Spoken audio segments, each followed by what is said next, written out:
Welcome back to the Dream Toolbox.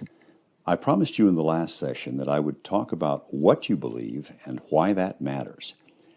Henry Ford, who created the automobile industry as we know it today, once said, "Whether you think you can or you think you can't, you're right." There is no more important concept to understand than this. Our belief systems determine where we will end up in life.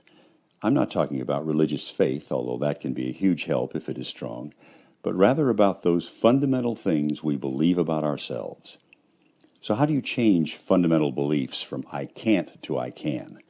Without that change, success is very unlikely. With it, it is highly likely. The core beliefs about what we can and cannot do are embedded in us by parents, family, and friends almost from birth, and sometimes well-meaning family can be the worst. Let me give you a personal example to illustrate this. I spoke at a conference for high school and middle school students a couple of years ago and told my own story of going from a family in which no one had ever finished college to attending Harvard University. During the question and answer period, a young woman who was considering where to go to college told her story. She had the grades and the SAT scores to get into the college of her dreams, but everyone around her, family, friends, even school counselors, were telling her, "Don't do it. You won't fit in with all those rich kids. They'll look down on you and you won't succeed." I heard her telling her story and it made me angry, so I interrupted to say, "That is nonsense. Don't believe it. I entered Harvard as a poor kid from the Midwest who was terrified of the rich prep school kids who were in my class.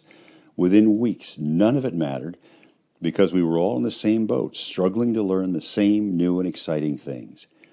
You can create your own success." She burst into tears and said, "No one has ever told me that before. Thank you." I later learned that she had entered a prestigious college, and I have no doubt she will end up near the top of her class. So what changed? Her belief system about what was possible for her. That's what changed. In the next session, I'll give you some other examples to illustrate this. I think they'll be helpful. Thank you.